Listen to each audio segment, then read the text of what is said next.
Good morning, everyone. I'm Fred Slabach, the president of Texas Wesleyan University. I want to thank you all for coming here to the press conference as we address the email that has spread throughout the country over the last 24 hours. Mike Jeffcoat is no longer an employee of Texas Wesleyan University. He was separated from the university due to the discriminatory remarks contained in an email to a potential recruit from the state of Colorado, and for another factor that we have been investigating for the last week. This additional factor is an NAIA rule violation that has recently come to our attention. Because it is an ongoing investigation, we cannot disclose the details of the violation that took place under his watch. I can tell you that we have self-reported to the NAIA and that the violations have to do with the eligibility of players, not Title IX or other discriminatory factors. Texas Wesleyan values our students. We value our student athletes, and we value our inclusive and diverse campus. I want to reiterate today that the comments Mike Jeffcoat made are in no way a reflection of our university or its values. We do not tolerate discrimination. We value inclusiveness. We value education, critical thinking, and supporting student athletes who are here for the love of the game. Thank you all for being here this morning. At this time, I want to introduce Steve Tratcher, our athletic director, and after Steve makes a comment, we will open it up for questions.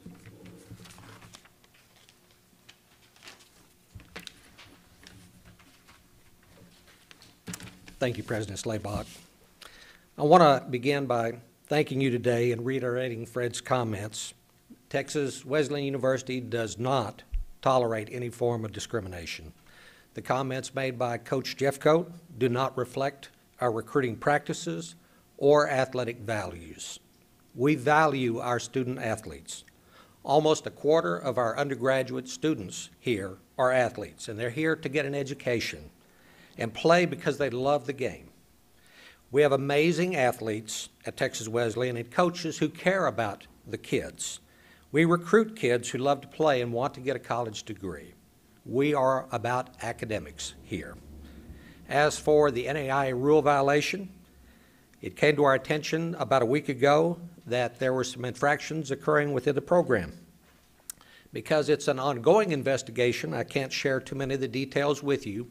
I can share with you that the allegations have to do with student eligibility and eligibility issues. I can also confirm that we have contacted our national office to report the potential violations, and we have also contacted our conference and our conference commissioner to apprise him of what's happening here. Thanks, Steve. At this time, Steve and I are open for any questions.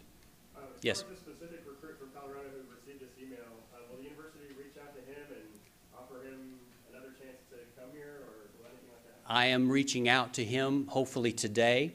We have reached out to try to identify contact information, and if that young man or his family is watching today, I want to make sure he knows that the comments contained in that email absolutely do not express the values of this university, and we would love to have Gavin here as a student. How long has the NAIA violation investigation been going on, and how are the two related? You mentioned that there were two factors that led to the termination. I'm not at liberty to discuss the NAIA violations beyond what we've already stated. I can reiterate that Coach Jeffcoat is no longer an employee here at the university because of both the discriminatory email that was sent to the recruit in Colorado as well as the NAIA violations that occurred on his watch. But you wanted to make it clear he wasn't terminated for the remarks below. He was terminated for the remarks as well as the NAIA violations that occurred under his watch. Do you believe that he sent out a lot of similar emails to other potential recruits in Colorado and California and other states where marijuana is illegal or is legal, or do you think this was just a person of his kind? I do not know. I do not know. But regardless of the state, regardless of the politics in the state. This university and its athletic program does not discriminate on the basis of the public policy of any state. We look at the individual student. We care about those students. Our university is smaller, smarter. We want to be able to give individualized attention to students who come here. We do not discriminate. I know you said that only so far you can go on the NAIU investigation, but you did say it had to do, you said enough that it had to do with student eligibility. The email, refers to this recruit's eligibility for different reasons, but are those connected in any way? No, they are not. Connected that way? No, they are not. The email had to do with discrimination based on the state from which a student hailed, and we do not discriminate on the basis of geography or political ideology. Was he fired or asked to resign, or how was the separation? I cannot go into the details of a personnel matter, but he was separated from the university this morning. Were you at all surprised, seeing that you already had a student that was from Colorado on the team? We do have students who are on the team from Colorado, and we do not discriminate on the basis of the public policy positions taken by the officials or the population of those states. So that statement, did it surprise you at all? The statement that was made in the email was absolutely inappropriate, and we do not condone it. We reject it. It does not represent our policies or our practices. Can you say what the coach's reaction was to what happened this morning? I cannot comment on a personnel matter. Sir, this comes on the heels of the head volleyball coach being fired amid allegations that a player claimed that she kicked her off the team because of her sexual orientation. How do you get a grasp of all this and to make sure that we don't have any repeat occurrences like we've seen with the volleyball program and now with the baseball program? I cannot comment on pending personnel matters related to the issue that you raise. I can tell you that we do not discriminate on the basis of race, ethnicity, gender identity, sexual orientation, or ethnicity, or the state from which a student hails. We do not tolerate discrimination at Texas Wesleyan University. Do you have a comment about that email drawing the student in on politically, talking about the liberal politician part? I mean, did you just have a feeling about that? I mean, just the fact that besides what else was said, that the student was brought in on that? The email judging a student based on a perception of political ideology of a particular state is totally inappropriate.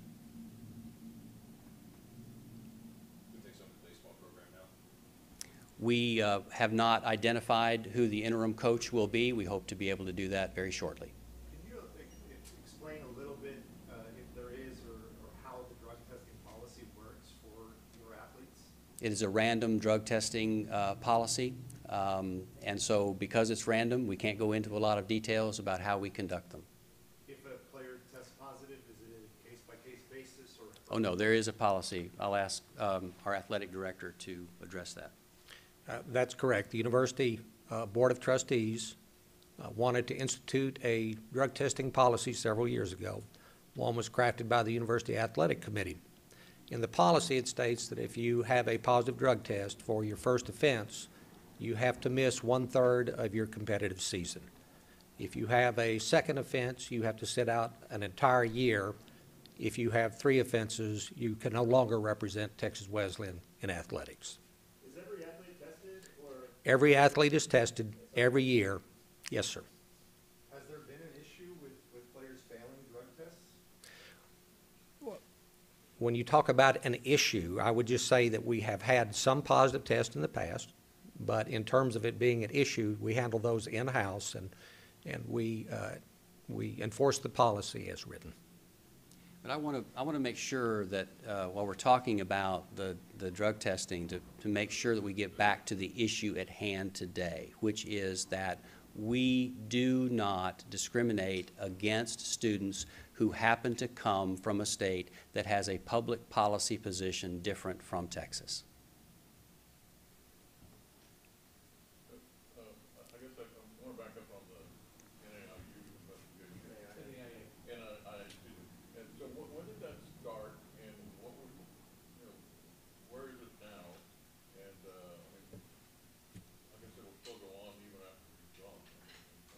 We began investigating that matter internally about a week ago. We self-reported this morning. So what's your liability at the school in terms of the investigation going forward now that he's gone? I mean, do you still face sanctions? I'm not at liberty to discuss that ongoing investigation, but you probably can find the NAIA's sanction rules. Thank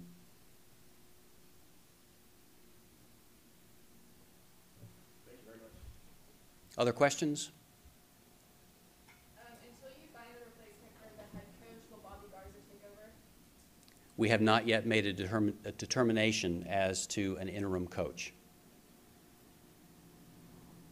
I appreciate all of you being here. I really want you to understand that we have one of the most diverse college campuses in America, and we are very proud of that fact, and diverse in all sorts of ways.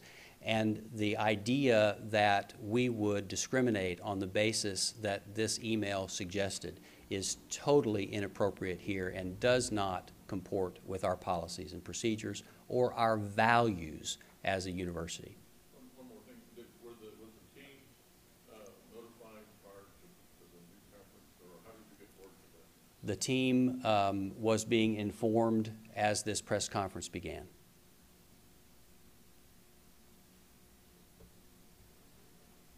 Thank you all very much. Thank you.